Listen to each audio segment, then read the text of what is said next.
हाथ उठावा दर पे तेरी जब बुलाए तो मुझे,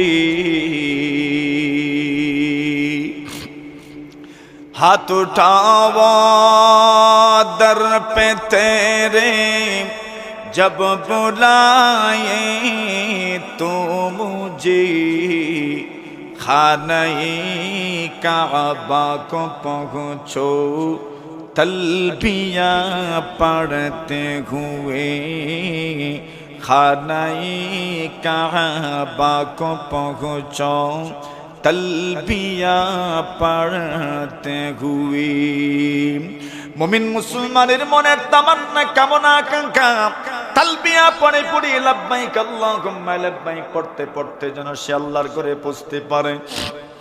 আসা আল্লাহ তালকানি বাদামি হাযা, আল্লাহর হাবিব বলেন নেমত এমন হতে পারে আগামীতে তুমি মদিনা আসবে কিন্তু তুমি আমাকে খুঁজে পাবে না।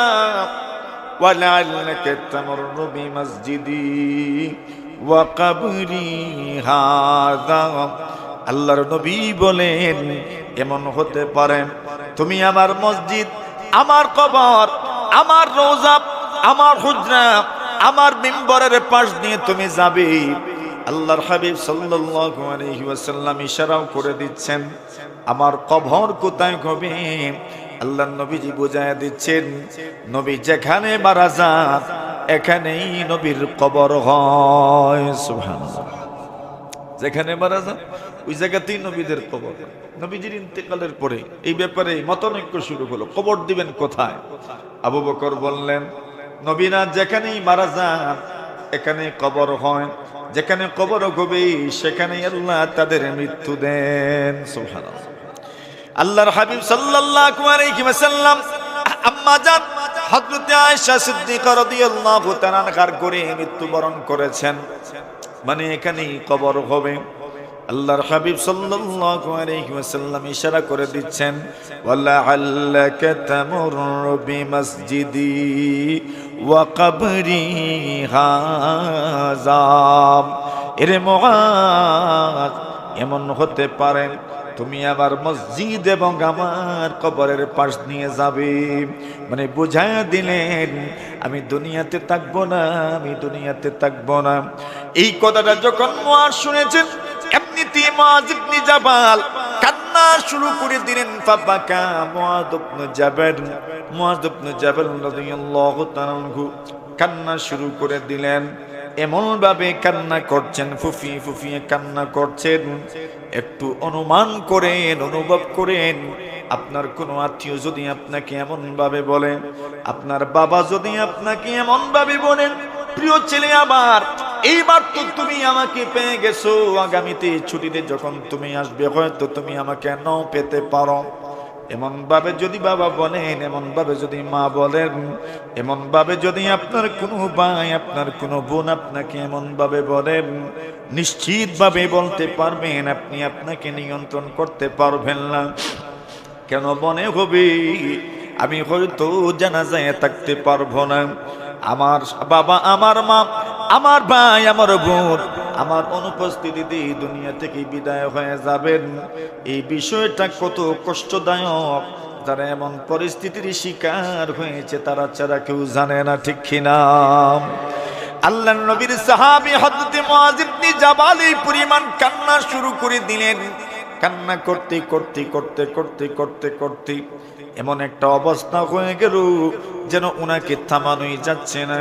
নবীজি বললেন লা তাবকিয়া মুআজ, এরে মুআজ কান্না করো না, তুমি কান্না করো না, কান্না করো না, কান্না করো না। তোমার কান্নার কারণে আমাকে তুমি দুনিয়াতে আটকায় রাখতে পারবে না। যার যাবার সময় হয়ে যাবে যতজনেই কান্না করো, যাবার যার তার যেতেই হবে, কেউ তাকে আটকায় রাখতে পারবে না, ঠিক কিনা? আল্লাহর হাবিব বলেন লা তাবকিয়া মুআজ, ইরে মুআজ তুমি কান্না করো না, কান্না করো না। এবার সান্ত্বনা দিলেন আমি তো দুনিয়া থেকে চলে যাব, শুধু আমি নয়, যার যাবার সময় হয়ে যাবে চলে যেতে হবে। যাওয়া লাগবো নি মনে করো, মতন না, যাওয়া লাগবো নি, হ্যাঁ যেতে। আলা ইয়া সাকিনাল কসরিল মুআল্লা সাতুদফানু আন করিবিন ফিত তুরাবি লাহু মালাকুন ইউনাদি কুল্লা ইয়াউমিন লিদুলিল মাউতি ওয়াবনুলিল খারাবি কালিলুন উমরুনা ফি দারিদ দুনিয়া ওয়া মারজিউনা ইলা বাইতিত তুরাবি। আল্লাহর বান্দা বলেন, এরে মনে রাখো, সুরম্য অট্টালিকার বাসিন্দা, কত সুন্দর বিল্ডিং এ তুমি থাকো, কত মজবুত, কত সুদৃঢ়, কত প্রযুক্তি সম্পন্ন সেফটি দ্বারা চতুর্পার্শ্ব আবৃত করে রাখা হয়েছে, নিরাপত্তার চাদরে আবৃত করে রাখা হয়েছে। এত বড় বড় সুরম্য অট্টালিকার বাসিন্দা তুমিও জেনে রাখো, সাতুদফানু আন করিবিন ফিত তুরাবি, সেদিন বেশি দূরে নয়, আমাকে আপনাকে মাটির নিচে দাফন করে দেওয়া হবে। একটু সামান্য পরিমাণ আমার প্রতি আপনার প্রতি দরদ দেখানো হবে না, সকলকেই মাটির নিচে চলে যেতে হবে, ঠিক কিনা? সেদিন বেশি দূরে নয়। ইন্নাল্লাযীনা আমানু ওয়া আমিলুস সালিহাত كانت لهم جنات الفردوس نزلا.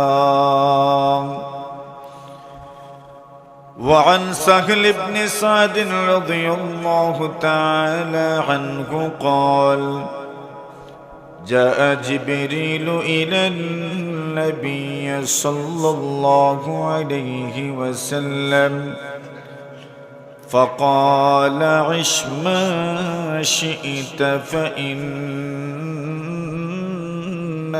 ميت وأحبب من شئت فإنك مفارق وعمل ما شئت فإنك مجزي به. وقال يا محمد اعلم أن شرف المؤمن قيام الليل وعزه استغناؤه عن الناس أو كما قال عليه الصلاة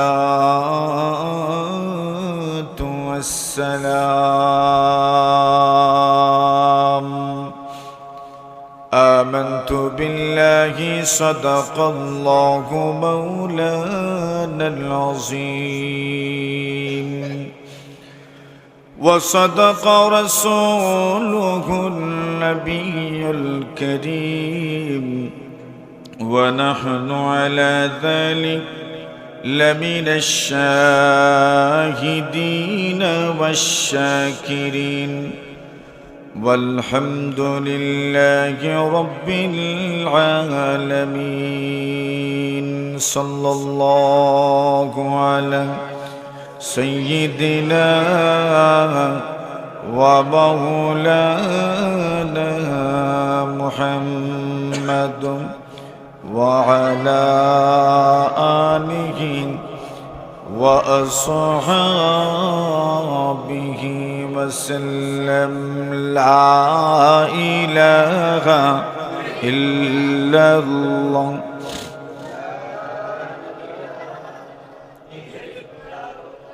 لا إله إلا الله لا إله إلا الله لا إله إلا الله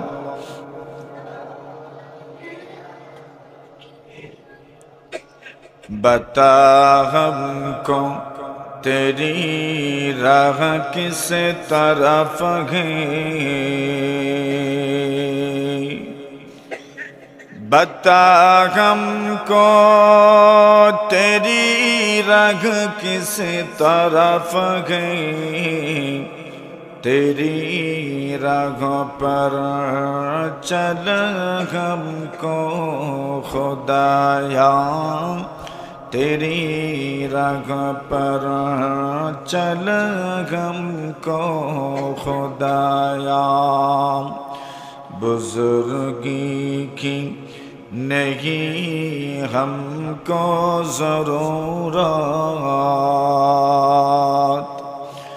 बुजुर्गी की नहीं हमको ज़रूरत गुलाम अपना बन हमको खुदाया गुलाम अपना बन हमको खुदाया बुजुर्गी नफ्स की ख्वाहिशी है अफसोस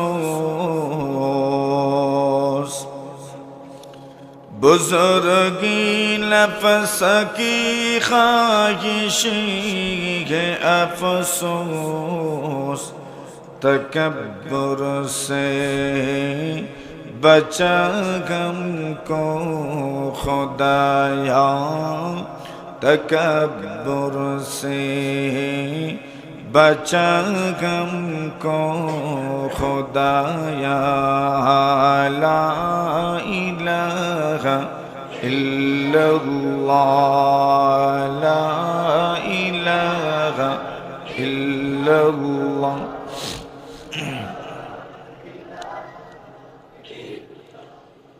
ला इलाहा इल्लल्लाह मुहम्मदुर रसूलुल्लाह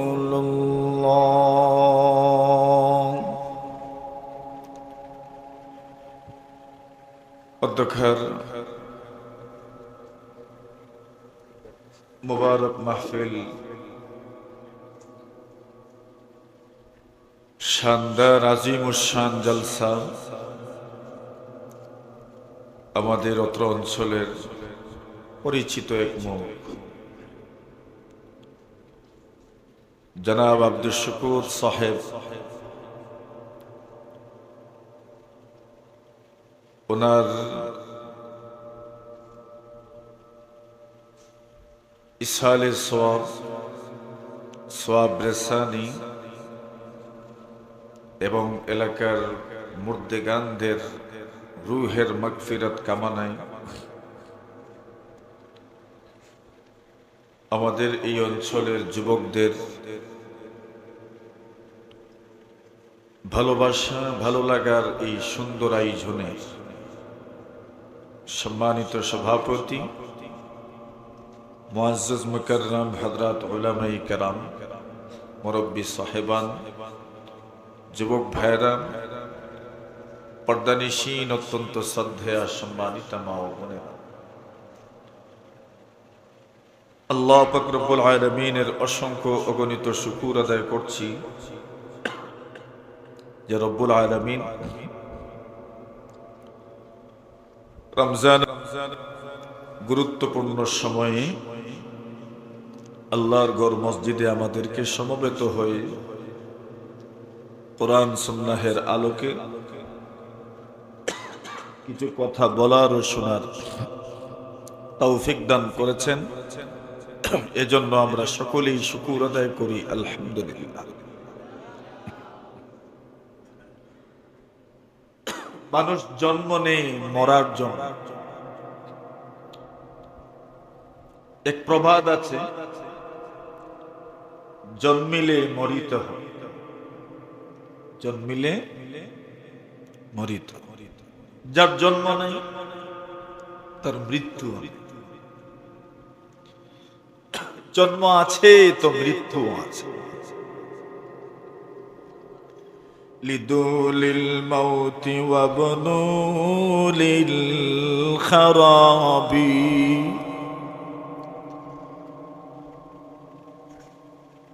মৃত্যুর জন্য জন্ম নেও আর বাঙ্গার জন্য গড়। এটা হলো পুরা প্রবাদ। নির্মাণ করেন, গড়েন ভাঙ্গার জন্য, গড়লে ভাঙতে হয়। এই দুনিয়াই তো ভাঙ্গা গড়ার জন্য, ঠিক না? তো আপনি গড়বেন, বানাবেন, নির্মাণ করবেন, তৈরি করবেন কেন? ভাঙ্গার জন্য। আর জন্ম নিবেন কেন? মৃত্যুর জন্য। কেন বলেন? জন্ম নিবেন কেন? মৃত্যুর জন্য। এটাই মানুষ চিরকাল থাকে না, যে এই কথাকে প্রকাশ করা হয়েছে এইভাবে, লিদুলিল মাউতি ওয়া বুনুলিল খারাবি, জন্ম নেও মৌতের জন্য, ওয়া বুনুলিল খারাবি, এবং বাঙ্গার জন্য বড়। এমন কেউ নাই যে যার মৃত্যু নাই। কুল্লু মান আলাইহা ফান ওয়া ইয়াবকা ওয়াজহু রাব্বিকা যুল জালালি ওয়াল ইকরাম। আল্লাহ বলেন, কুল্লু মান আলাইহা ফান, আল্লাহ বলেন ভূপৃষ্ঠে যারা আছে সকলকে মৃত্যুবরণ করতে হবে। জমিনের উপরে যারা আছেন সকলকেই মৃত্যুবরণ করতে হবে। এই নশ্বর পৃথিবী ছেড়ে দিতে হবে। ওয়ায়াবকা ওয়াজহু রাব্বিকা যুল জালালি ওয়াল ইকরাম, শুধু অবশিষ্ট থাকবে তোমার রব, তোমার রব যিনি মহামহিম, যিনি সবচাইতে বেশি সম্মানী। এছাড়া আর কেউ থাকবে না। মৃত্যুর স্বাদ গ্রহণ করতেই হবে। বড় বড় নবী রাসূল সকলকে মৃত্যুর স্বাদ গ্রহণ করতে হয়েছে। আদম আলাইহিস সালাতু ওয়াস সালাম যখন আল্লাহ বানাইলেন, বানানোর পরে আদম আলাইহিস সালাতু ওয়াস সালামের পিঠের মধ্যে আল্লাহ ডান হাত রাখলেন। এরপরে আল্লাহ বাম হাত রেখেছেন।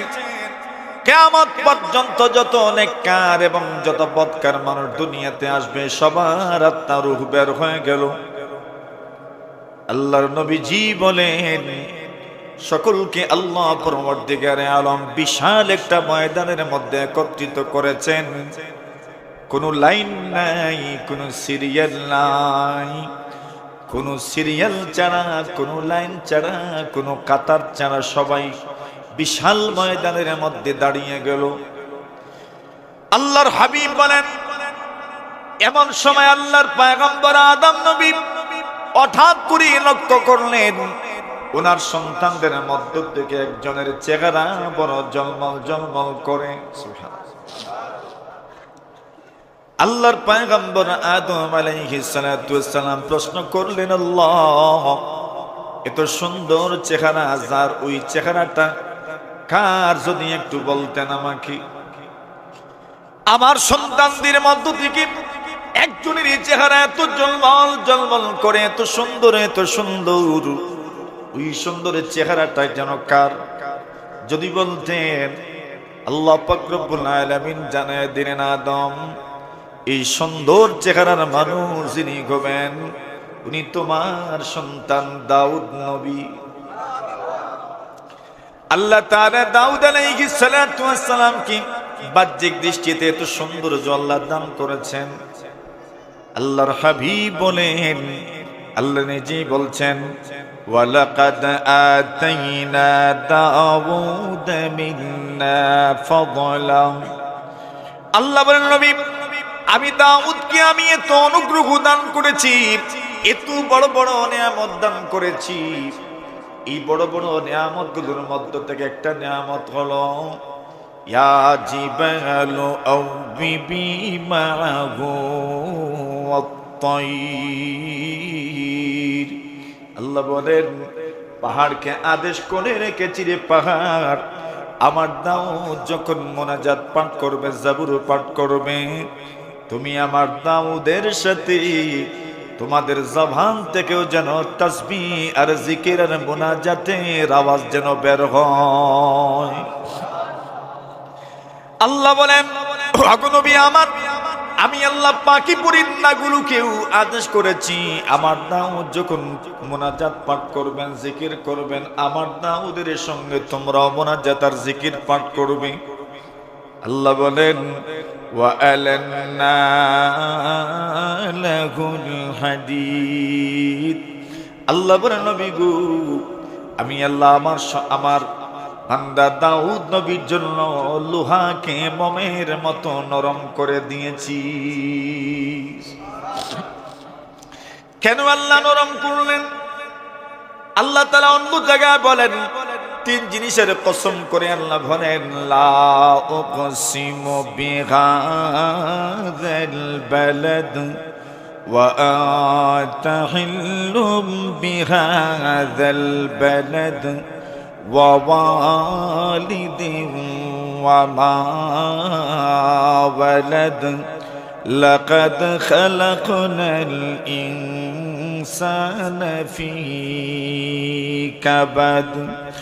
আল্লাহ বলেন, হাবিব আমি আল্লাহ কসম করলাম, মক্কা নগরীর কসম করলাম, এমন শহরের কসম করলাম যে শহর এমনিতেই সম্মানী। আবার আল্লাহ বলেন, এই শহরের সম্মান বেড়ে যাওয়ার আরেকটা কারণ হলো ওয়া আনতা হিল্লুম বিহাযাল বালাদ। ওগো নবী এমন শহরের কসম আমি করলাম যে শহরে আপনি নবী নিজে বসবাস করেন। সুবহানাল্লাহ।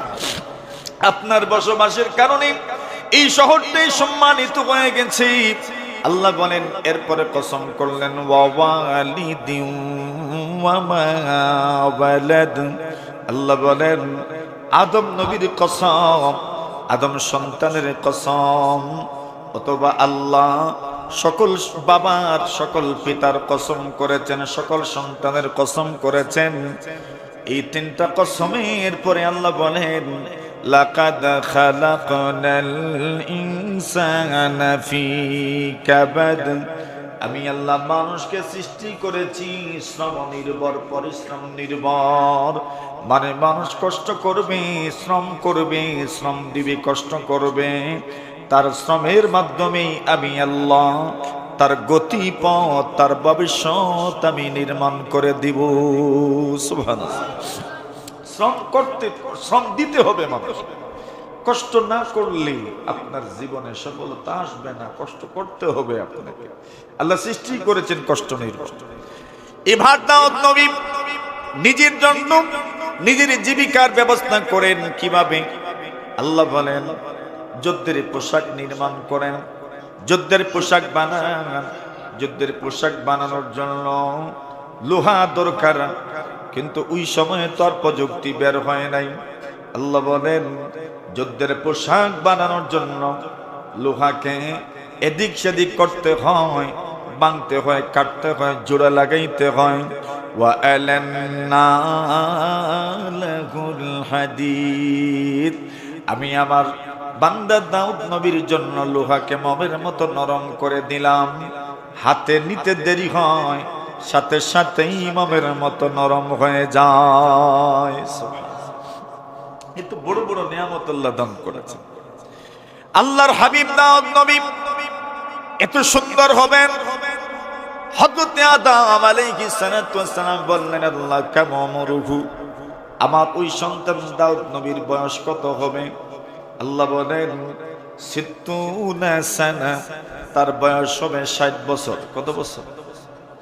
আদম নবী মনে মনে বলেন, আমার এত সুন্দর ছেলে আর মাত্র 60 বছর, মিলে না তো। আর একটু সময় যদি বাড়তো, হায়াত যদি বাড়তো, তবে কতই না ভালো হতো। আল্লাহ নবী আদম বলেন, আল্লাহ আমার তো 1000 বছর, জিদুকুমিন উমরি 40 সানা, আমার 1000 বছর থেকে আমার সন্তান দাউদকে আপনি 40 বছর দিয়ে দেন। আমার সন্তান দাউদের হয়ে যাবে 100, তার একটা মোটামুটি বয়স হয়ে যাবে 100 বছর। আল্লাহ বলেন, এ আদম তোমার অনুরোধ আমি আল্লাহ কবুল করে নিলাম। তোমার বয়স থেকে তোমার সন্তান দাউদকে আমি 40 বছরের হায়াত দিয়ে দিলাম। এবার ঘটনা এখানে নয়, আদম আলাইহিস সালাতু ওয়াস সালামের 1000 বছর থেকে 40 বছর কমে গেল, বাকি থাকলো কত? 960। আল্লাহর ফেরেশতা আজরাইল আলাইহিস সালাতু ওয়াস সালাম জান কবজ করার জন্য 960 বছরে আদম নবীর সামনে উপস্থিত। আসসালামু আলাইকুম ওয়া রাহমাতুল্লাহি ওয়া বারাকাতুহু। আদম নবী সালামের জবাব দিলেন, কিন্তু বললেন, আজরাইল অসময়ে যেন চলে এসেছেন। অসময়ে মানে আল্লাহর ফেরেশতা আজরাইল যার জান কবজ করার জন্য আসেন, ভুল তো করেন না নিশ্চিত। ইযা জাআ আজালুহুম লা ইস্তাখিরুনা সাআ ওয়া লা ইস্তাকদিমুন। আল্লাহ বলেন, মানুষের যখন মৃত্যুর সময় চলে আসে, একটু আগানো হয় না, পিছানো হয় না, সঠিক টাইমে আজরাইল আসেন, সঠিক টাইমে মানুষের প্রাণ পাখি রূহ উড়ে যায়, একটু এদিক হয় না, সেদিক হয় না। আজরাইল বলেন, নবী আদম আমি তো সঠিক টাইমে এসেছি। আদম আলাইহিস সালাতু ওয়াস সালাম বলেন, কেমনে সঠিক টাইমে আসলেন? আমার বয়স তো হলো 1000, আপনি এসেছেন 960 বছরে, তবে সঠিক কেমনে হলো?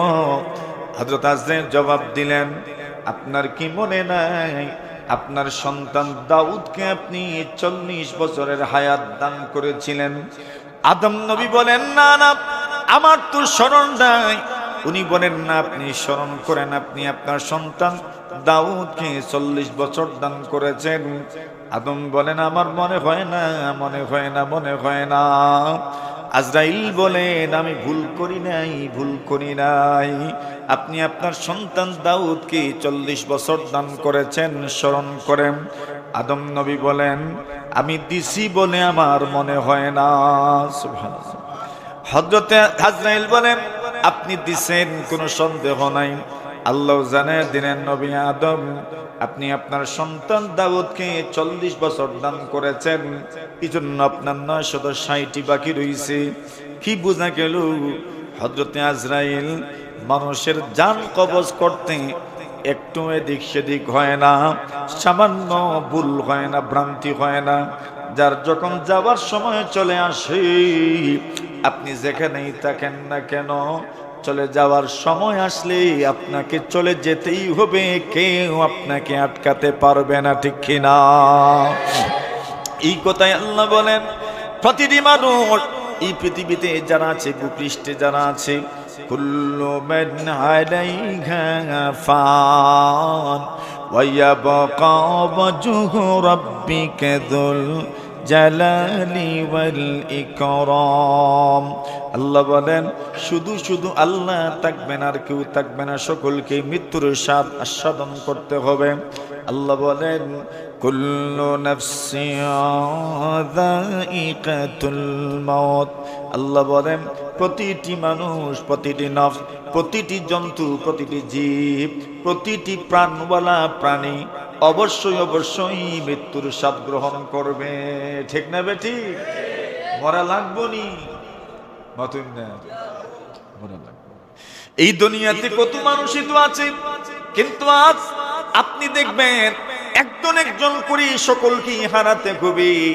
শুধু আপনি হারাচ্ছেন না, একদিন আপনাকেও কেউ হারিয়ে ফেলবে, আমাকেও কেউ হারিয়ে ফেলবে। যে চলে যাওয়ার সময় আসবে তাকে আর আটকানো যাবে না। আল্লাহর হাবিব সাল্লাল্লাহু আলাইহি ওয়াসাল্লাম বিদায় হজ্জে আল্লাহর হাবিব সাহাবায়ে কেরামদেরকে যে নসিহতগুলো করেছেন বুঝাই গেছে নবী আর দুনিয়াতে বেশি দিন থাকবেন না। এমনকি আল্লাহর হাবিব সাল্লাল্লাহু আলাইহি ওয়াসাল্লাম কিছু কিছু সাহাবায়ে কেরামদেরকে স্পষ্ট করে বলে দিয়েছেন, সাহাবীরা রে আমার, এই বছর তো তুমি আমাকে পেয়ে গেছো, এমন হতে পারে আগামী বছর তুমি আসবে কিন্তু তুমি আমাকে পাবে না। আল্লাহর হাবিব সাল্লাল্লাহু আলাইহি ওয়াসাল্লাম মুআদ ইবনে জাবাল রাদিয়াল্লাহু তাআলা ইয়ামান বিদায় দিচ্ছেন, গভর্নর নিযুক্ত করেন। গভর্নর বানায়া যখন ইয়ামান বিদায় দিচ্ছেন তখন নবীজি মুআজ ইবনে জাবালকে সম্বোধন করে বলেন, এরে মুআজ, এমন হতে পারে গো আগামী বছর তুমি মদিনা আসবে কিন্তু আমি রাসূলকে তুমি খুঁজে পাবে না। সুবহানাল্লাহ। বুঝছেন? এই কথাটা শোনার পরে বলেন কেমন লাগে? আসা আল্লাহ তালকানি বাদামি হাযা, আল্লাহর হাবিব বলেন মুআজ, এমন হতে পারে আগামীতে তুমি মদিনা আসবে কিন্তু তুমি আমাকে খুঁজে পাবে না। ওয়ালা'আল্লাকা তামুররু বিমাসজিদি ওয়া কবরি হাযা, আল্লাহর নবী বলেন এমন হতে পারে তুমি আমার মসজিদ, আমার কবর, আমার রওজা, আমার হুজরা, আমার মিম্বরের পাশ দিয়ে তুমি যাবে। আল্লাহর হাবিব সাল্লাল্লাহু আলাইহি ওয়াসাল্লাম ইশারাও করে দিচ্ছেন আমার কবর কোথায় হবে। আল্লাহর নবীজি বুঝায় দিচ্ছেন নবী যেখানে মারা যান এখানেই নবীর কবর হয়। সুবহানাল্লাহ। যেখানে মারা যান ওই জায়গাতেই নবীদের কবর।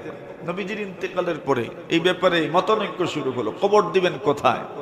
আবু বকর বললেন নবীরা যেখানেই মারা যান এখানে কবর হয়, যেখানে কবর হবে সেখানেই আল্লাহ তাদের মৃত্যু দেন। সুবহানাল্লাহ।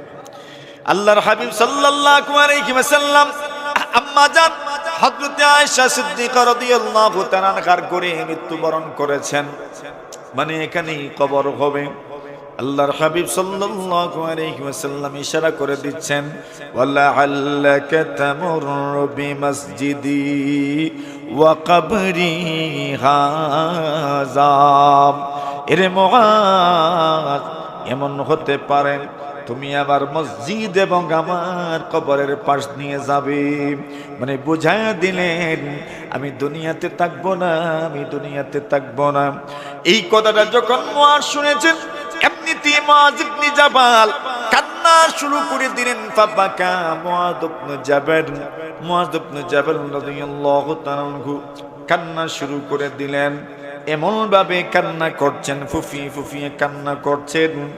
একটু অনুমান করেন, অনুভব করেন, আপনার কোনো আত্মীয় যদি আপনাকে এমন ভাবে বলেন, আপনার বাবা যদি আপনাকে এমন ভাবে বলেন, প্রিয় ছেলে আমার এইবার তো তুমি আমাকে পেয়ে গেছো, আগামীতে ছুটিতে যখন তুমি আসবে হয়তো তুমি আমাকে নাও পেতে পারো, এমন ভাবে যদি বাবা বলেন, এমন ভাবে যদি মা বলেন, এমন ভাবে যদি আপনার কোনো ভাই, আপনার কোনো বোন আপনাকে এমন ভাবে বলেন, নিশ্চিত ভাবে বলতে পারবেন আপনি আপনাকে নিয়ন্ত্রণ করতে পারবেন না। কেন মনে হবে আমি হয়তো জানাজায় থাকতে পারবো না, আমার বাবা, আমার মা, আমার ভাই, আমার বোন আমার অনুপস্থিতিতে দুনিয়া থেকে বিদায় হয়ে যাবেন। এই বিষয়টা কত কষ্টদায়ক, যারা এমন পরিস্থিতির শিকার হয়েছে তারা ছাড়া কেউ জানে না, ঠিক কিনা? আল্লাহর নবীর সাহাবী হযরত মুআজ ইবনে জাবাল এই পরিমাণ কান্না শুরু করে দিলেন। কান্না করতে করতে করতে করতে করতে করতে এমন একটা অবস্থা হয়ে গেল যেন উনাকে থামানোই যাচ্ছে না। নবীজি বললেন লা তাবকিয়া মুআজ, এরে মুআজ কান্না করো না, তুমি কান্না করো না, কান্না করো না, কান্না করো না। তোমার কান্নার কারণে আমাকে তুমি দুনিয়াতে আটকায় রাখতে পারবে না। যার যাবার সময় হয়ে যাবে, যতজনেই কান্না করো, যাবার যার তার যেতেই হবে, কেউ তাকে আটকায়া রাখতে পারবে না, ঠিক কিনা? আল্লাহর হাবিব বলেন লা তাবকি ইয়া মুআদ, ইরে মুআদ তুমি কান্না করো না, কান্না করো না। এবার সান্ত্বনা দিলেন, আমি তো দুনিয়া থেকে চলে যাব, শুধু আমি নয়, যার যাবার সময় হয়ে যাবে চলে যেতে হবে, যাওয়া লাগবো নি মনে করো, মতন না যাওয়া লাগবো নি, হ্যাঁ যেতে। আলা ইয়া সাকিনাল কসরিল মুআল্লা সাতুদফানু আন করিবিন ফিত তুরাবি লাহু মালাকুন ইউনাদি কুল্লা ইয়াউমিন লিদুলিল মাউতি ওয়াবনুলিল খারাবি কালিলুন উমরুনা ফি দারিদ দুনিয়া ওয়া মারজিউনা ইলা বাইতিত তুরাবি।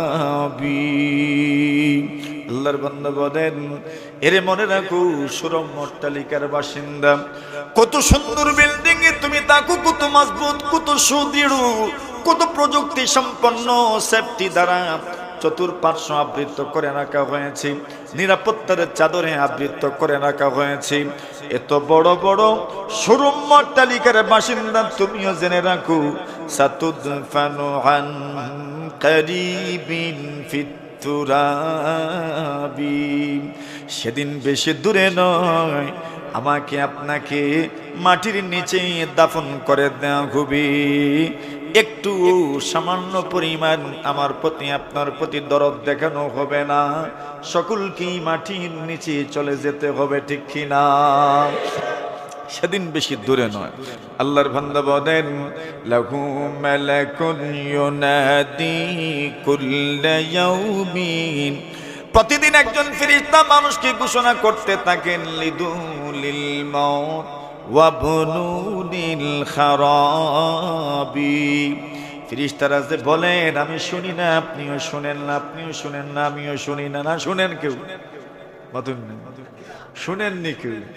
খবর আমাকে ডেকে ডেকে কিছু বলেন, খবর আমাকে বলে লালনগরের কবর হোক অথবা অন্য কোন এলাকার কবর হোক, সবগুলো কবর মানুষকে ডাকে আর বলেন, আমার পরিচয় শুনে যাও, আমার পরিচয় শুনে যাও। এরে আল্লাহর বলি, তুমি আমাকে চেনো, আমাকে চেনো, আমার পরিচয় তুমি শুনে রাখো, আমার পরিচয় তোমাকে দিচ্ছি, শুনে রাখো আমি কি, আমি কি? কবর বলে, আনা বাইতুত তুরাব, আনা বাইতুল ওয়াহদা, আনা বাইতুল গুরবা, আনা বাইতুদ দর। কবর আমাকে পরিচয় দেয়, আমি হলাম মাটির গোর, আমি হলাম একাকিত্বের নিবাস, আমি হলাম পরদেশ, আমি হলাম কীট পতঙ্গের ঘর। এই কথাটা কবর প্রতিদিন প্রতিদিন আমাকে আপনাকে শোনায়, কিন্তু আমি শুনি না, আপনিও শুনেন না, কবরের আওয়াজ আমার কানে পৌঁছে না, ঠিক কিনা? এই ঘোষণা প্রতিদিন কবর দেয়, কিন্তু আমিও জানি না, আপনিও জানেন না। রাসূল বলেন, মানুষ যখন মারা যায় তখনও কবর মানুষকে সম্বোধন করে কিছু কথা বলে, ওই সময়ে মানুষ কবরের কথাটা শুনতে পায়। কবর কি বলে জানেননি? নেককার মানুষকে যদি কবরে দাফন করা হয়, ওই সময়ে কবর নেককার মানুষকে সম্বোধন করে বলে, আহলান সাহালা মারহাবা। কবর ওই লোকটাকে সম্বোধন করে বলে, এরে লালনগরের নেককার মানুষ, তোমাকে আমি কবরের পক্ষ থেকে মারহাবা জানাইলাম। কি জানাই? জোরে, আরো জোরে। কোন মেহমান আসেন, আপনারা মারহাবা জানান, শুভেচ্ছা স্বাগতম জানান, ওয়েলকাম লিখে রাখেন, লিখে রাখেন, ওয়েলকাম ওয়েলকাম, আহলান সাহলান, মারহাবা, শুভেচ্ছা স্বাগতম, খুশ আমদেদ, খুশ আমদেদ। ঠিক আছে নি? দেখেননি মাঝে মাঝে জলসার মধ্যে বড় বড় লাগাই, খুশ আমদেদ, আহলান সাহলান, মারহাবা, এবার কবর আপনাকে সম্বোধন করে বলবে মারহাবা আহলান সাহলা। কবর বলবে মারহাবা মারহাবা আহলান সাহলান, শুভেচ্ছা স্বাগতম, ওয়েলকাম। এবার কবর বলবে এরে আল্লাহর ওলি, এই পৃথিবীর মধ্যে যতগুলো মানুষ চলাফেরা করেছে, এই মানুষগুলোর মধ্য থেকে তুমি আমার কাছে সবচেয়ে প্রিয় মানুষ ছিলা। এটাই তো সবচেয়ে সুন্দর। এই দুনিয়াতে যারা চলাফেরা করেছে, এই মানুষগুলোর মধ্য থেকে তুমি আমার কাছে সবচেয়ে প্রিয় ছিলে। এবার বুঝেন, আপনি মনে মনে ভাবেন, আমিও মনে মনে ভাবি, এই মাটির উপরে যারা চলাফেরা করেন, এদের মধ্য থেকে মাটির জন্য আমি কি ভালো মানুষ নাকি খারাপ মানুষ? কবর বলবে এরে আল্লাহর ওলি, তুমি এই দুনিয়াতে চলাফেরা করনেওয়ালা মানুষের মধ্য থেকে আমার কাছে চিনা সবচেয়ে ভালো মানুষ। আজকে যখন তোমাকে আমার হাওয়ালা করে দেওয়া হয়েছে, তোমাকে যখন আমার সুপর্দ করে দেওয়া হয়েছে, তোমাকে যখন আমার দ্বারস্থ হতে হয়েছে, এবার কবর বলে কবর বলে এরে আল্লাহর ওলি, তুমি দেখবে তুমি দেখবে তুমি দেখবে আমি তোমার সঙ্গে কি ব্যবহার করি। আল্লাহর নবী বলেন, কবর বলবে আমি তোমার সঙ্গে কি ব্যবহার করি তুমি দেখবে। এমনিতেই রাসূলুল্লাহ সাল্লাল্লাহু আলাইহি ওয়াসাল্লাম বলেন, তার কবর তার জন্য প্রশস্ত হয়ে যাবে। ইউসাউ লাহু কবরুহু, তার কবর তার জন্য প্রশস্ত করে দেওয়া হবে। চোখ যত দূর যায়, যত দূর পর্যন্ত চোখ মেলে তাকাইলে দেখি আল্লাহ তার জন্য কবর এই পর্যন্ত প্রশস্ত করে দিবেন। সুবহানাল্লাহ। জিকির পড়েন লা ইলাহা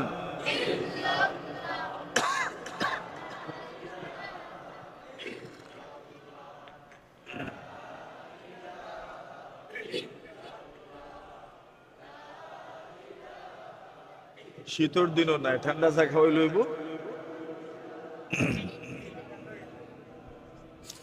লা ইলাহা ইল্লাল্লাহ লা ইলাহা ইল্লাল্লাহ লা ইলাহা ইল্লাল্লাহ। আল্লাহর হাবিব বলেন সুম্মা ইউসাউ লাহু কবরুহু, তার কবর তার জন্য প্রশস্ত করে দেওয়া হবে। আল্লাহর হাবিব বলেন কি পরিমাণ প্রশস্ত করা হবে, চোখ মেলে তাকাইলে যত দূর দেখা যায় এত দূর পর্যন্ত তার কবর প্রশস্ত করে দেওয়া হবে। কবর সুন্দর ব্যবহার করে, তাহলে বোঝা গেল কবর আমাকে সম্বোধন করে কথা বলে, কিন্তু আমি জানি না, আমি বুঝি না। আল্লাহর নবীজি সাল্লাল্লাহু আলাইহি ওয়াসাল্লাম বললেন, হে মুআয ইবনে জাবাল শুনে রাখো, আসা আল্লাহ তালকানি বাদা আবি হাযা, এই বছর তো তোমার সঙ্গে আমার সাক্ষাৎ হয়ে গেল, এমন হতে পারে আগামী বছরে তোমার সঙ্গে আমার সাক্ষাৎ নাও হতে পারে। ওয়ালা আল্লাকা তামুরু বিমসজিদি ওয়া কবরি হাযা, আমার কবর এবং আমার মসজিদের পাশ দিয়ে তুমি যাবে। আল্লাহর হাবিবের সাহাবে মুআয কান্না শুরু করে দিলেন। নবীজি বলেন, কান্না করো না, কান্না করো না, যার যাওয়ার তো সময় আসবে তাকে চলে যেতে হবে, তবে আল্লাহ আমি নবীজির সাথে সাক্ষাতের ব্যবস্থা রেখে দিয়েছেন। সুবহানাল্লাহ। কিয়ামতের কঠিন ময়দানে আমি নবীজির সাথে তোমার সাক্ষাৎ হয়ে যাবে, কেমনে হবে? আল্লাহর হাবিব বলেন, যদি দুনিয়াতে তুমি এমন কিছু আমল করতে পারো যে আমল করলে পরে আমি নবীজির সাথে সাক্ষাৎ হওয়ার সুযোগ আছে, সে আমলে অভ্যস্ত হয়ে যাও। কিয়ামতের কঠিন ময়দানে আমি নবীজির সাথে তোমার মোলাকাত হয়ে যাবে। এক নম্বরে নবীজি বলেন, লাসিবি ইয়াউমাল কিয়ামাতি আল মুত্তাকুন আইনা কানু ওয়া হাইথু কানু। নবী বলেন, কিয়ামতের কঠিন ময়দানে আমার সাথে কারা থাকবে, কাছে কারা থাকবে? যারা দুনিয়ার মধ্যে মুত্তাকি ছিল, পরহেজগার ছিল, গুনাহমুক্ত জীবন গঠন করেছে, ওই মানুষগুলো কিয়ামতের কঠিন ময়দানে আমি নবীজির সবচেয়ে বেশি নিকটে থাকবে। 2 নম্বরে বললেন, ইন্না আওলান নাসি বিয়াউমিল কিয়ামাতি আকতারুহুম আলাইয়া সালাতান। নবীজি বলেন, যারা দুনিয়ার জমিনে আমি নবীজির উপর বেশি বেশি দরুদ শরীফ পাঠ করেছেন, ওই মানুষগুলো কিয়ামতের কঠিন ময়দানে আমি নবীজির সবচাইতে কাছের মানুষ হয়ে যাবে। কি পড়লে? কি পড়লে? দুরূদ শরীফ পড়লেন। দুরূদ শরীফ পড়লেন, নবীজির কাছের মানুষ হওয়া যায়। আল্লামা শিবলি রাহিমাহুল্লাহু তাআলা এক ঘটনা উল্লেখ করেছেন। উনি বলেন, আমি যখন হজে গেলাম, হজে যাওয়ার পরে আল্লাহর ঘরের তাওয়াফ করলাম। কত মানুষ কত কিছুই তো পড়ে, আল্লাহর ঘরের তাওয়াফের সময় কত মানুষ কত কিছুই তো পড়ে, ঠিক নেই?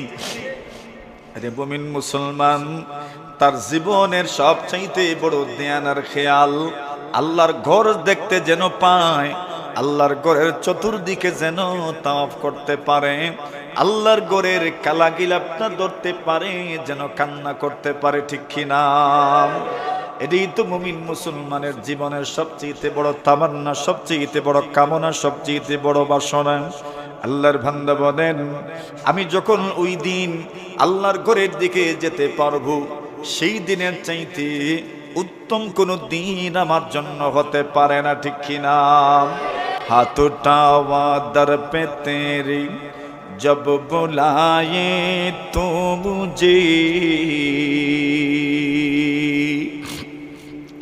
हाथ उठावा दर पे तेरे जब बुलाए तो मुझे, खाने काबा को पहुँचो तलबिया पढ़ते हुए, खाने काबा को पहुँचो तलबिया पढ़ते हुए।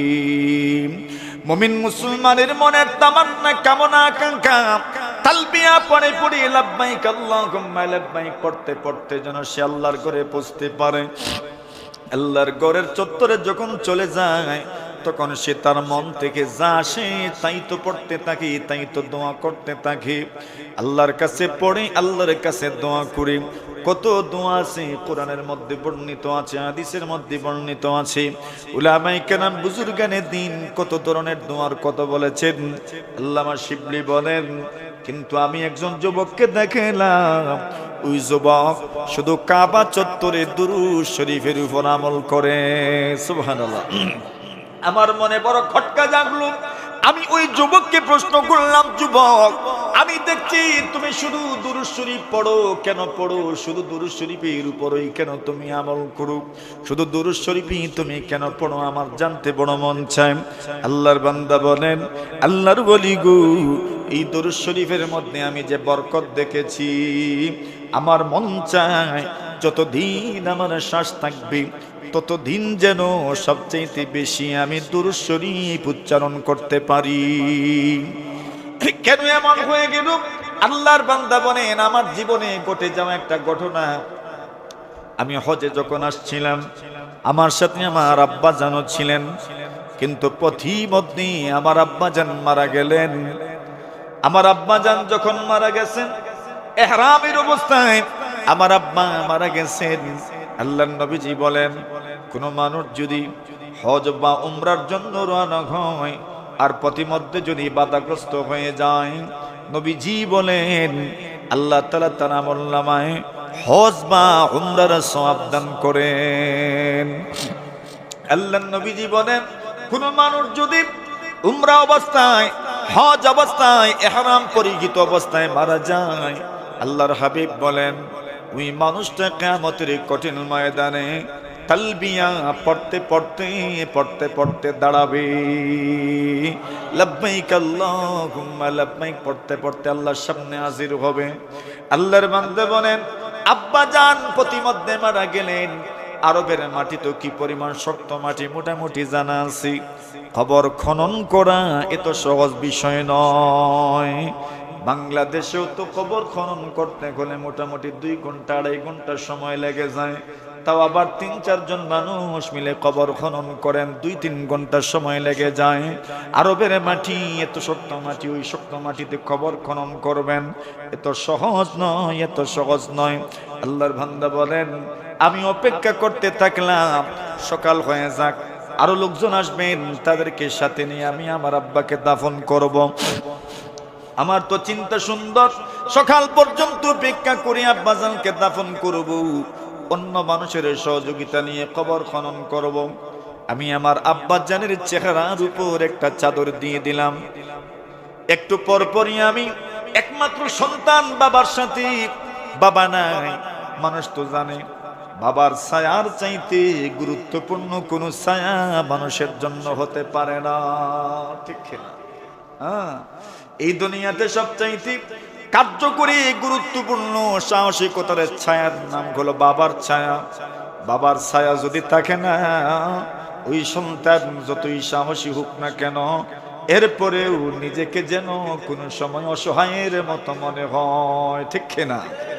কেন? বাবা এমন এক কষ্টি পাথরের নাম, এমন এক হিমালয় পর্বতের নাম, এমন এক সীসা ডালা প্রাচীরের নাম, এমন এক দুর্জেয় অজেয় প্রাচীরের নাম, যে প্রাচীর ডিঙ্গানো কোন মানুষের পক্ষে সম্ভব হয় না।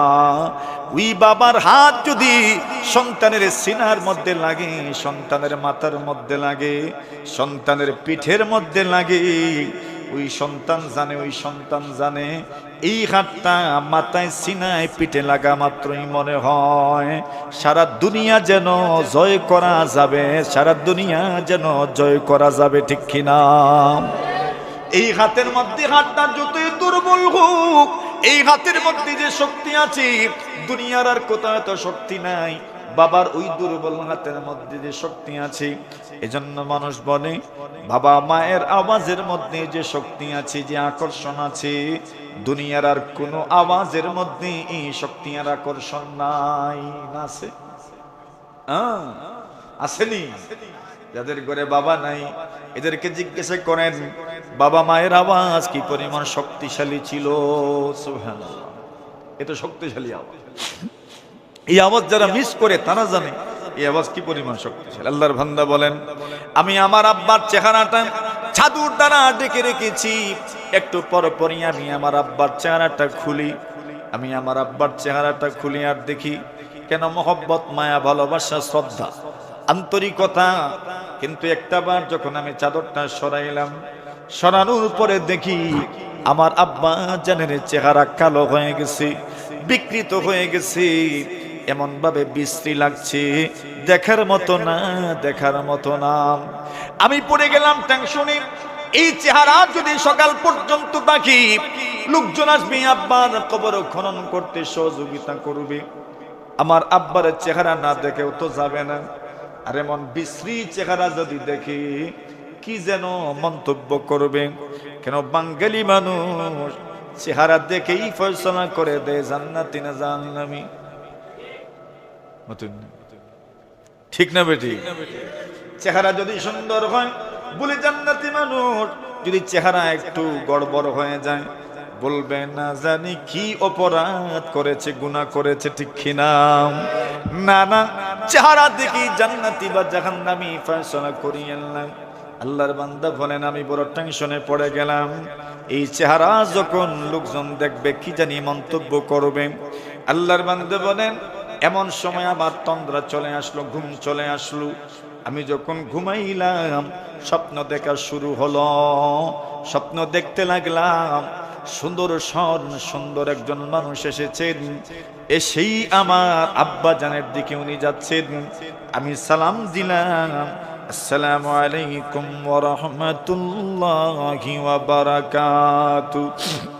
উনি সালামের জবাব দিলেন, উনিও সালাম দিলেন। আমি ঘটনার আকস্মিকতায় কিছু বুঝে ওঠার আগেই আমি লক্ষ্য করলাম উনি আমার আব্বা জানের চেহারা থেকে চাদরটা সরাইয়া বিসমিল্লাহির রহমানির রহিম পড়লেন এবং নিজের ডান হাত আমার আব্বা জানের চেহারার মধ্যে এমনভাবে মুছে দিলেন।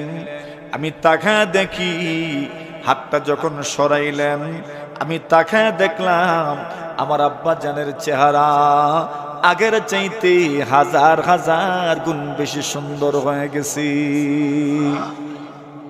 আমি তো বড় আশ্চর্য হয়ে গেলাম, কিন্তু স্বপ্ন দেখছি স্বপ্ন দেখছি স্বপ্ন দেখছি। নবীজি বলেন, মান রাআনি ফিল মানামি ফাকাদ রাআনি ফাইন্নাশ শাইতানা লা ইয়াতামাসসালু বি। নবীজি বলেন, কোন মানুষ যদি আমাকে স্বপ্ন দেখে সে সত্যি আমাকে স্বপ্ন দেখেছে। ফাইন্নাশ শাইতানা লা ইয়াতামাসসালু বি, কেন শয়তান আমার আকৃতি ধারণ করতে পারে না। এজন্য কেউ যদি রসুলকে স্বপ্ন দেখেন, সঠিক সঠিক আপনি রসুলকে স্বপ্ন দেখেছেন। সুবহানাল্লাহ। আল্লাহর বান্দা বলেন, এইবার উনি চলে যাচ্ছেন। আমি ডাক দিলাম আল্লাহর ওলি গো, ইয়া আবদাল্লাহ, আপনি কে? এমন কঠিন সময়ে আমার সহযোগিতার জন্য আসলেন, আমাকে একটু পরিচয় দিয়ে যান। উনি বলেন, আমার পরিচয় জেনে তোমার কোনো লাভ নাই। বলেন, পরিচয় তো দিতেই হবে, কে আপনি আসলেন আমাকে সহযোগিতা করে গেলেন?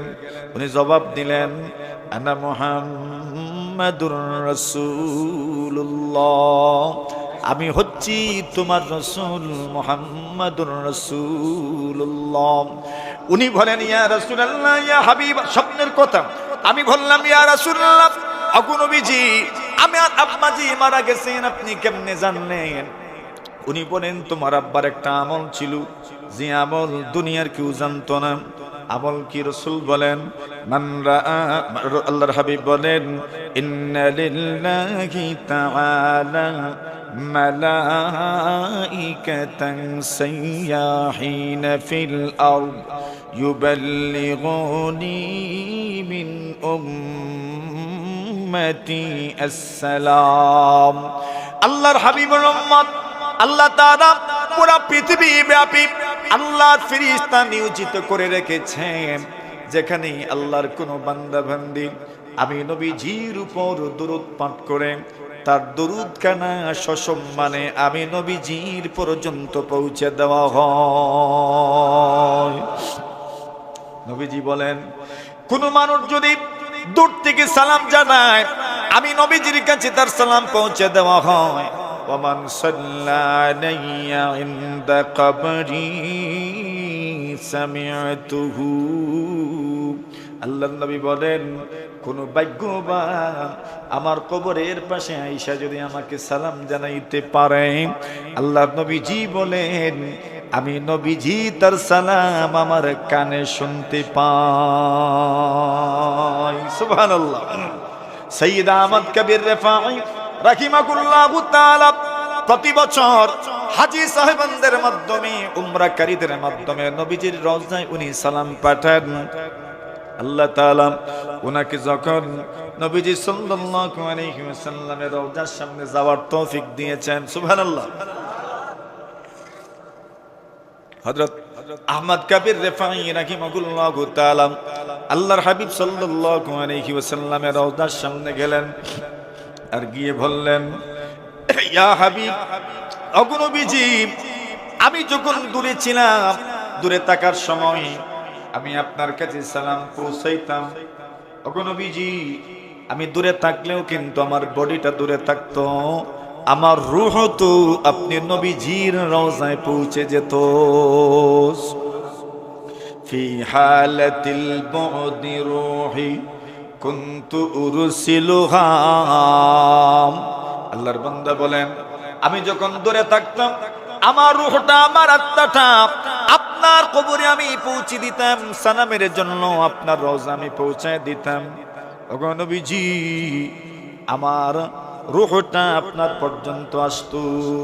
তুকাব্বিলুল আরদা আন্নি ওয়া হিয়া নাইবাতি।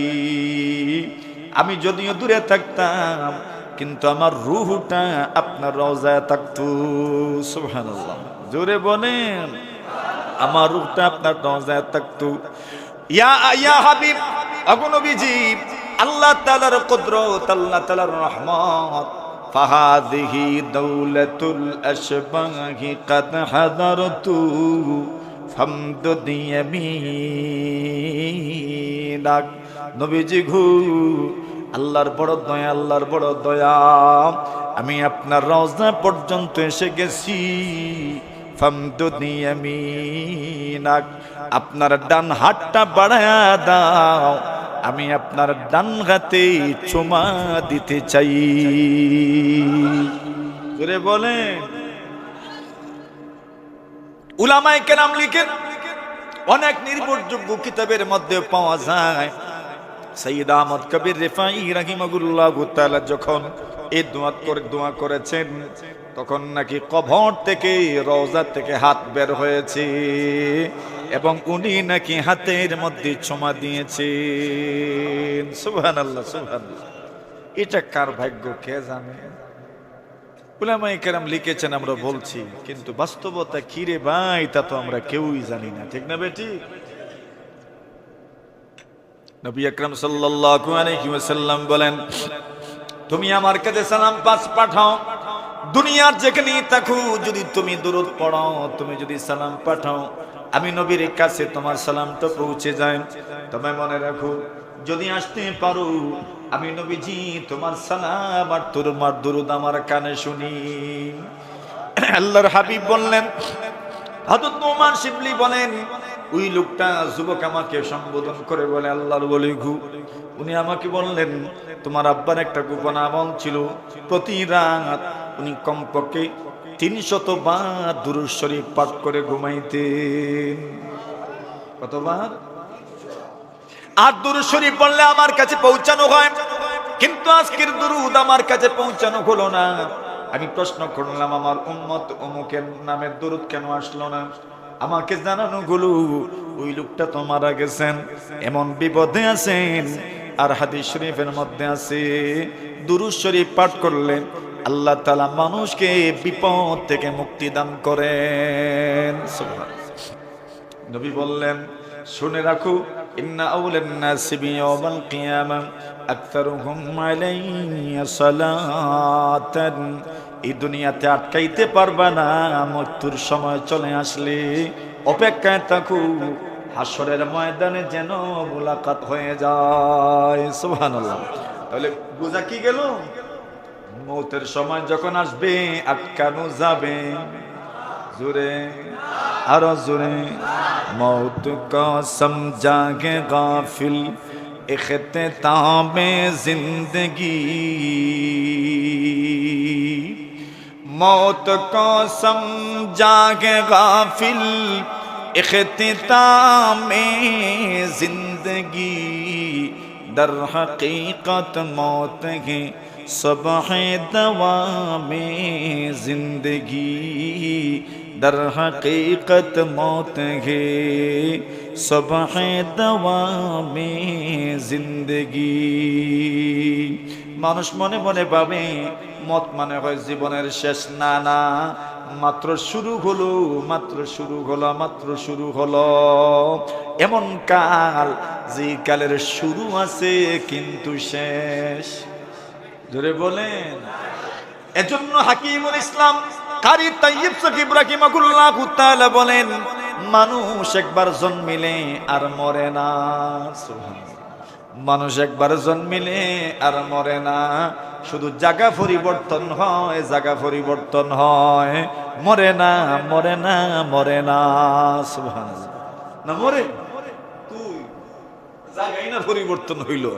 এজন্য আমরা যখন মাইকে ঘোষণা করি তখন কি বলি, অমুক ইন্তেকাল করেছেন, মানে স্থানান্তর হয়েছেন, জায়গা পরিবর্তন করেছেন। ইন্তেকালের মানা হলো জায়গা পরিবর্তন করা, মানে মাটির উপরে ছিলেন, এখন থেকে মাটির নিচে থাকবেন, মানে মাটির নিচে যাবেন। যাওয়া মাত্রই আল্লাহ তাআলা আপনার হায়াত আবার দিয়ে দিবেন, ফেরেশতারা আসবেন, প্রশ্ন করা হবে, আপনি উত্তর দিবেন, পারলে না পারলে দিবেন না। ফলাফল কি? উত্তর দিতে পারলে ঘোষণা করা হবে, আফরিশু মিনাল জান্নাহ জাহান্নাম। এই যে কবর দেখছো, কবর তো মাটির, ওই মাটির কবরে আল্লাহ বলবেন উত্তর দিতে পেরেছে, তার জন্য জান্নাতের বিছানা বিছায়া দাও। ওয়া আলবিসুহু মিনাল জান্নাহ, এরপর ঘোষণা করা হবে বিছানা সুন্দর, এবার গায়ে তো কোনো কাপড় নাই, খালি গায়ে কেমনে থাকবে? এজন্য বলা হবে ওয়া আলবিসুহু মিনাল জান্নাহ, জান্নাতের পোশাক পরিধান করায়া দাও। সুবহানাল্লাহ, জোরে সুরে। জান্নাতের পোশাক কি দামি, কি পরিমাণ দাম, কি পরিমাণ দাম! আল্লাহর হাবিব বলেন ওয়ালা নাসিফুহা ইয়ানিল খিমার খায়রুম মিনাদ দুনিয়া ওয়া মা ফিহা। আল্লাহর হাবিব বলেন জান্নাতি রমণীদের একটা উড়নার দাম, একটা উড়নার দাম, একটা উড়নার দাম। পাজামা কামিজ, আপনার পাঞ্জাবি, আপনার লুঙ্গি, আপনার পাজামা, আপনার প্যান্টের দাম তো কত বেশি। নবী বলেন জান্নাতি রমণীদের একটা উড়নার দাম কত, একটা উড়নার দাম কত? 7 আসমান 7 জমিন বিক্রি করলেও জান্নাতি রমণীদের একটা উড়নার সমান হবে না। আল্লাহর হাবিব বলেন ওয়া আলবিসুহু মিনাল জান্নাহ, আল্লাহ ঘোষণা দিবেন উত্তর দিতে পেরেছে, এই জন্য জান্নাতের পোশাক পরিধান করায়া দাও। বিছানাও হয়ে গেল জান্নাতি, পোশাকও হয়ে গেল জান্নাতি। এইবার বাকি মাত্র একটা, বিছানাও জান্নাতি, পোশাকও জান্নাতি, জান্নাতের ফ্লেভার চলে এসেছে। এইবার তো একটা মাত্রই বাকি আছে, জান্নাতের সাথে একটা যোগসূত্র হয়ে যাক। আল্লাহ বলবেন ওয়াফতাহু লাহু বাবান ইলাল জান্নাহ, বিছানাও জান্নাতি হয়ে গেল, পোশাকটাও জান্নাতি হয়ে গেল, এইবার তো একটাই বাকি রয়ে গেল, তার জন্য জান্নাতের সাথে কানেকশন তৈরি করে দাও। এবার বুঝেন, মানুষ কি মারা গেল নাকি জীবিত? বলেন বলেন, জীবিতই তো। এজন্য হাকিমুল ইসলাম বলেন মানুষ যদিও আজালি নয় কিন্তু আবাদি।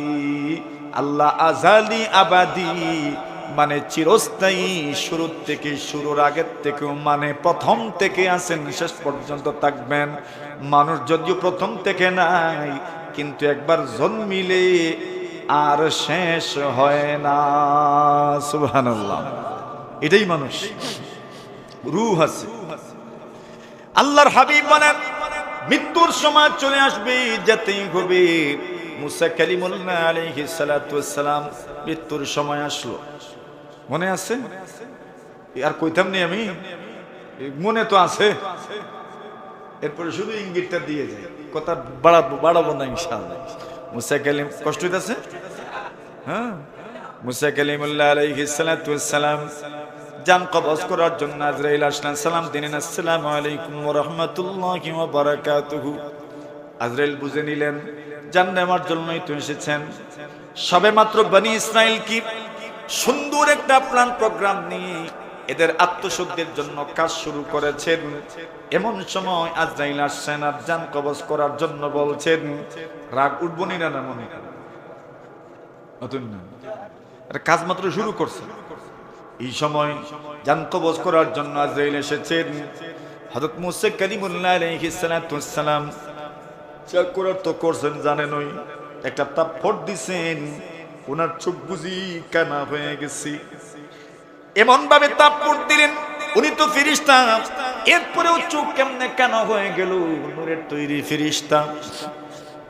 বলছেন ফেরেশতাদের শক্তি তো মানুষের চাইতে 1000 গুণ বেশি, এরপরেও চোখ কেমনে কানা হয়ে গেল? উলামায়ে কেরাম বলেন ফেরেশতারা যদি দুনিয়ার কোনো মাখলুকের আকৃতি ধারণ করেন, তবে যেই মাখলুকের আকৃতি ধারণ করবেন ওই মাখলুকের সমান শক্তি ওনার গায়ে থাকে। জিন্নাতেরও শক্তি বেশি, কিন্তু জিন্নাত যদি মানুষের আকৃতি ধারণ করে, হুজুররা তো মাঝে মাঝে জিন্নাত ছুড়েননি, আজিরাত করেননি, এই সময় জিন্নাত তার শরীরে বর করে। জিন্নাতের শক্তি তো কি পরিমাণ বেশি জানে নই, কিন্তু মানুষের শরীরে যখন আসে তখন তার গায়ে মানুষের শক্তির পরিমাণ শক্তি থাকে, এর চেয়ে বাড়ে না। এজন্য জিন্নাতে যারে ধরে আটকানো যায় না, যে মন্থন আটকানো যায়। কেন? যদি আসল জিন্নাতের শক্তি তার শরীরে থাকতো কেউ আটকাতে পারত। জিন্নাত সাপের আকৃতি ধারণ করে, সাপ আপনি মেরে ফেলতে পারেন। বলে জিন্নাত মারলেন কেমনে? বলে সাপের পরিমাণ শক্তি তার গায়ে আছে। জিন্নাত মাঝে মাঝে বিলাইয়ের আকৃতি ধারণ করেন, ওই সময় তার শরীরে বিলাইয়ের শক্তি থাকে। বুঝে আসছে এখন? হযরত আজরাইল মানুষের আকৃতি ধারণ করে এসেছেন, এজন্য ওনার চোখ এমনই, শক্তি এমন। হযরত মূসা এই কাণ্ড যখন ঘটাইলেন, আল্লাহর কাছে গেলেন আর বললেন, আল্লাহ আরসালতানি ইলা আবদিন লা ইউরিদুল মাউত, এমন একজন মানুষের কাছে আমাকে প্রেরণ করেছেন, এই বেড়ার হালত বোঝা যায় মৌতর কোনো ইচ্ছা তার নাই। এমন জোরে তাপ্পর দিছেন, মৌতের কোনো ইচ্ছা নাই। লা ইউরিদুল মাউত, মৌতকে কামনা করেন না, মৌতকে পছন্দই মনে করেন না। আল্লাহ বলেন, তো কি চান? ফেরেশতা বললেন, বাঁচতেই তো চায়। আল্লাহ বলেন, যাও গিয়ে বলু আমি আল্লাহ অফার দিলাম উনি যেন একটা ষাঁড়ের গায়ে হাত রাখেন, ওনার হাতের নিচে যতগুলো পশম আসবে প্রতিটি পশমের বিনিময়ে 1 বছর করে আমি হায়াত বাড়ায়া দিব। এর মানে পশম কতগুলো আসবে আপনি গুনতে পারবেন না, মানে বেহিসাব আল্লাহ হায়াত দিবেন। আজরাইল আসলেন আর বললেন, ওগো মূসা, আল্লাহ তাআলা আপনার হায়াত বাড়ায় দেওয়ার কথা বলছেন একটা ষাঁড়ের গায়ে হাত রাখবেন, আল্লাহ নাকি পরিমাণ হায়াত আপনার বৃদ্ধি করবেন। আল্লাহ নবী মূসা বলেন, আল্লাহ সুম্মা মাদা, এরপরে কি? আল্লাহ বলেন, সুম্মাল মাউত, এরপরে আবার মৃত্যুবরণ করতে হবে। মূসা নবী বলেন, মরতে যখন হবেই তবে আর দেরিতে কেন, এখনই চলে গেলে তো ভালো। আর দেরি করতে চাই না, এই মুহূর্তেই জান কবজ করে নেন। শুধু এতটুকু আরজি রাখলেন, আল্লাহ ও মালিক, আপনি আমাকে বাইতুল মাকদিসের নিকটবর্তী করে দিয়েন, আমি যেন বাইতুল মাকদিসের নিকটে মারা যাই। কেন? বাইতুল মাকদিসের নিকটে যেন আমার দাফন হয়। সুবহানাল্লাহ।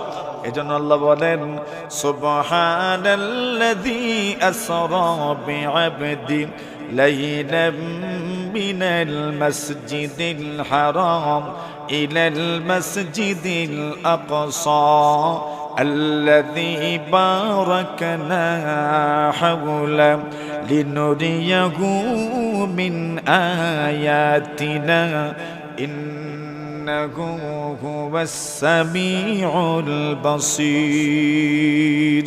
আল্লাহ বলেন, বাইতুল মাকদিস এমন এক জায়গা যার চতুর্পার্শ্ব আল্লাহ তাআলা বরকতময় করে দিয়েছেন। সুবহানাল্লাহ। নবীদের আগমনের স্থান, নবীদের ইন্তেকালের স্থান, নবীদের দাফন হওয়ার জায়গা। সুবহানাল্লাহ, বরকতময় হয়ে গিয়েছে। মেরে মুহতারাম হাজিরিন, এজন্য মৃত্যু আসেনি। আল্লাহর হাবিব বলেন, জিবরিল আমিন আলাইহিস সালাতু ওয়াস সালাম আমার কাছে আসলেন, আমার কাছে এসে আল্লাহর ফেরেশতা জিবরিল আমিন আমাকে সম্বোধন করে বললেন, ইয়া মুহাম্মদ ইশমা শিইতা ফাইন্নাকা মাইয়িতুন। আল্লাহর ফেরেশতা জিবরিল বললেন, আল্লাহর নবীজি গো, আপনি যতদিন চান বেঁচে থাকুন, ফাইন্নাকা মাইয়িতুন, তবে মনে রেখো একদিন আপনাকে মৃত্যুবরণ করতে হবে। সুবহানাল্লাহ।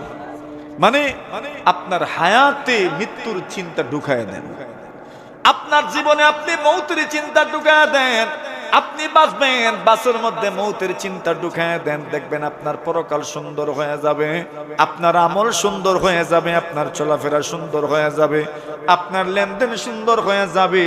কেন? আপনার হায়াতের মধ্যে মৌতের চিন্তা ঢুকে গেছে। সুবহানাল্লাহ। 2 নম্বরে বলেন, ওয়া আহাবিবি মান শিইতা, যাকে চাও তাকে তুমি পছন্দ করো, কিন্তু মনে রেখো ফাইন্নাকা মুফারিকুহু, যাকে পছন্দ ভালোবেসেছো মনে রেখো একদিন অবশ্যই তুমি তাকে ছেড়ে দিতে হবে। সুবহানাল্লাহ। এখন ভালোবাসার পরিমাণ কি হবে সেটা আপনি নির্ধারণ করবেন। কেন আপনাকে মনে রাখতে হবে একদিন তাকে ছেড়ে যেতে হবে, সে আপনাকে ছেড়ে যাবে। আল্লাহর হাবিব বলেন, জিবরিল আমাকে বললেন, ওয়াহবিব মান শিইতা ফাইন্নাকা মুফারিকুহু, একদিন ছেড়ে যেতে হবে। আবার বলছেন, এমন ভালোবাসা লাগাইও না, এমন বন্ধুত্ব করিও না যে বন্ধুকে সব সিক্রেট তুমি বলে দিলে। বলা যায় না কোনদিন যদি এই বন্ধু দুশ্মনে রূপান্তরিত হয়ে যায় তবে আর উপায় রাখতো না। ঠিক না বেঠিক? হয়নি এরকম? বন্ধু দুস্থ দুশ্মন হয়ে যায়, দুশ্মন দুস্থ হয়ে যায়। এই জন্য নবী বলেন, আহাবিব হাবিবাকা হাওনাম্মা আসা আইয়াকুনা বাগীদাকা ইয়াওমাম্মা ওয়া আবগিদ বাগীদাকা হাওনাম্মা আসা আইয়াকুনা হাবিবাকা ইয়াওমাম্মা। যার সাথে শত্রুতা আছে এমন শত্রুতা রাখিও না। বলা যায় না কোনদিন সে তোমার বন্ধু হয়ে যেতে পারে। ঠিক না বেটি? তোর মুখ দেখাই দেয় কেমনে? আগের শত্রুতার কারণে। আর বন্ধু এমন ভাবে ভাব নিও না, হতে পারে একদিন শত্রু হয়ে যেতে। নবী বলেন, জিবরিল আমাকে বললেন, ওয়া'মাল মা শি'তা ফাইন্নাকা মাজজিয়ুম বিহি, যা পারো আমল করে নাও, প্রতিটা আমল সংরক্ষিত আছে, আল্লাহ আপনার প্রতিটি আমলের বিনিময়ে আপনাকে দান করবেন। এরপরে জিবরিল বলেন, ওগো মুহাম্মদ জেনে রাখেন আন্না শারাফাল মুমিনি কিয়ামুল লাইল, মুমিনের ইজ্জত হলো তাহাজ্জুদের নামাজ। সুবহানাল্লাহ। মুমিনের ইজ্জত বলেন, মুমিনের ইজ্জত, মুমিনের সম্মান তাহাজ্জুদের নামাজ।